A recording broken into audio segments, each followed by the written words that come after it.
আওয়ামী লীগের কাউকে আশ্রয় প্রশ্রয় দিলে দলের পক্ষ থেকে সেই বিএনপির নেতাকর্মীর বিরুদ্ধে ব্যবস্থা নেওয়া হবে হুঁশিয়ারি দিয়েছেন নেতারা। বিকেলে খিলগাঁওয়ের গোড়ানে রাষ্ট্র মেরামতে বিএনপির ভারপ্রাপ্ত চেয়ারম্যান তারেক রহমানের ঘোষিত কর্মশালায় কথা জানিয়েছেন নেতারা। অনেক এলাকায় বিএনপি নেতাকর্মীরা আওয়ামী লীগের লোকজন নিয়ে দল ভারী করছে বলেও অভিযোগ উঠেছে। এমন নেতারা চিহ্নিত আছেন জানিয়ে তাদের উদ্দেশ্যে কঠোর বার্তা দেন তারা। এ সময় তারেক রহমান ঘোষিত 31 দফা বাস্তবায়ন করে তার সুফল বাংলাদেশের প্রতিটি ঘরে পৌঁছে দিতে নেতাকর্মীদের আহ্বান জানিয়েছেন তারা।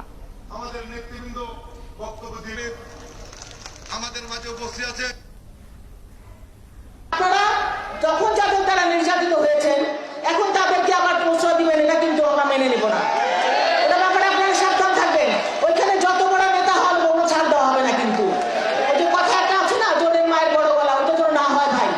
সবার গলা সমান থাকবে, সবাই আমরা এক, এখানে কোনো নেতা নেই কর্মী নেই, সবাই এক। আমরা আমাদের নেতা বলেছিলেন যে আমরা সবাই রাজা, আমাদের এই রাজার রাজত্বে।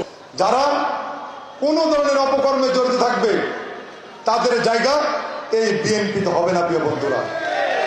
আর মানুষের ক্ষতি হোক এমন কোনো কাজে আমরা জড়িত থাকবো না। ইদানিং কিছু কিছু মানুষ আমাকে টেলিফোনে এবং চিঠি দিয়ে এই এলাকার অনেকের নামে, কিছু কিছু লোকের নামে আমাকে তারা চিঠি দিয়েছেন।